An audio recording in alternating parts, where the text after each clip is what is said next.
Hi, today's video, connecting with source energy. Let's imagine a sea and let's imagine waves dancing freely, together, interconnected, but each doing their own thing. And it's just beautiful to look at. You can feel the energy behind it.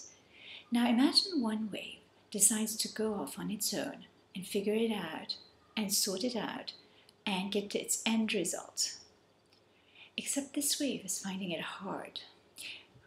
And it's crashing, and it's crashing, and it's crashing. What's happened is that this wave has separated itself from its source. It has separated itself from source energy. It's like a lamp that's trying to light itself up without being plugged in. That's what it's like when we go off and try to figure it out, sort it out, and get to our destination on our own. Now, when we ask the most successful people in the world, this is across fields, globally, when we ask them the question how they did it, and we're talking about the most inspiring people, the people we're reading about, we're hearing about, the unequivocal answer, and it's not 70%, it's not 80%, it's not 90% even, it's literally the full 100%. Will say that at some point they found it hard, very hard. And at that point they asked for help. And from that moment onwards, they were able to build it, whatever it was that they were building, magnificently. Who we ask for help is not really the important subject.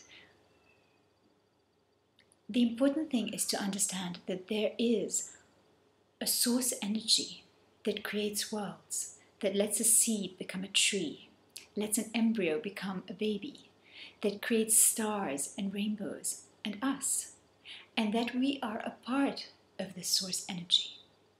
When Carl Jung went inwards and began asking questions, he discovered the collective unconscious. What the collective unconscious is a one mind that connects us with every resource available out there. So we have access to this collective unconscious. Call it infinite intelligence, call it collective unconscious, call it spirit, call it God. Whatever name you choose, we have a way of tapping into this infinite possibilities. So what this one mind requires is it requires a bit of silence. So it's a matter of getting out of the hustle and bustle of everyday life and allowing the space for the answers to the questions that are within us to be addressed. So it could be a walk in the park. Einstein had his best idea as well, walking in Mother Nature. It could be a bubble bath. And meditation. Meditation is a big one. And we've been hearing more and more about meditation. It's coming into the corporate world. The Bank of England is introducing meditation now. And the reason why meditation is becoming so prevalent is because there is power to it. Now, a lot of people think meditation and I've got to go on a training and it's a matter of sitting in the perfect position and having the correct setting. It really doesn't need to be that complicated. What meditation is essentially taking the conversation from the mind to the heart. Because what happens is the mind has history, it has experience, it has what it's gone through. And it stops there. What the heart offers is an openness to the field of infinite possibilities. When the wave gently returns to its source, to source energy, it comes back with an openness, with a curiosity. What is the other way? And it is through being open-minded, open-hearted, being curious, that we can connect with source energy. And this is what this conversation is about. And it's really the beginning of the conversation, because once we are in a space where we are asking the questions and receiving the answers, and we are realizing and acknowledging the ease with which the answers are manifesting, with which what we need is manifesting, When we are in that open space and books begin to land in our lap on exactly what's on our mind, or people show up talking about exactly what we're wondering about, or we land on a YouTube channel like this, basically life begins to provide answers. And at that point, it's a matter of acknowledging and being grateful for the way the solutions are coming our way. And then it becomes an ongoing conversation where we ask a question and we come back and receive the answer. We allow the answer to be delivered to us. And from there, the steps, the step-by-step process gets put into place. And from there, we're back in sync.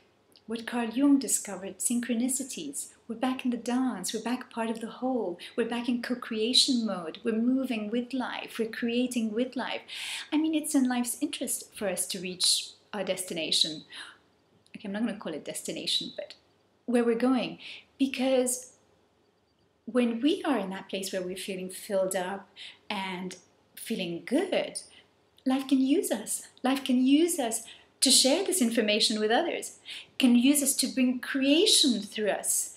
Some of the most amazing creations that have ever come into the world, whether through artists or architects or books, they always share that it just came through them.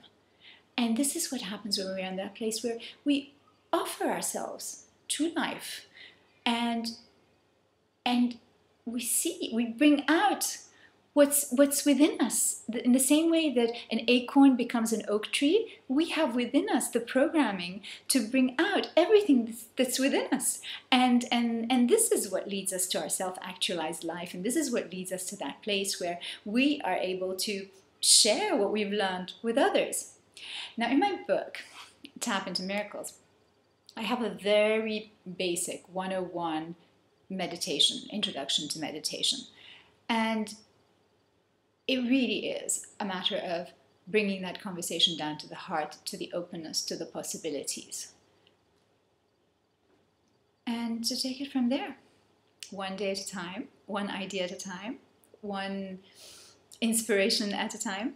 And there we have it, connecting with source energy. This is what we're all here to experience. This is what we're all here to remember. Because when we come into the world as children, we know this. We have a question, we expect the answer to show up. So we just forget somewhere down the line. And this is why I called my book Tap into Miracles a reminder.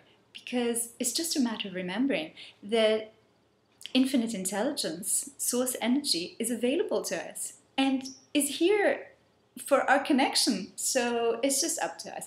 And I have to say, it's a free will process. So we have to ask for the help, because it's up to us to ask for the help. It's not going to interfere and say, let me sort this out for you, unless you reach out. So it's back to us to tap into this source energy that creates worlds, and of which we are a part.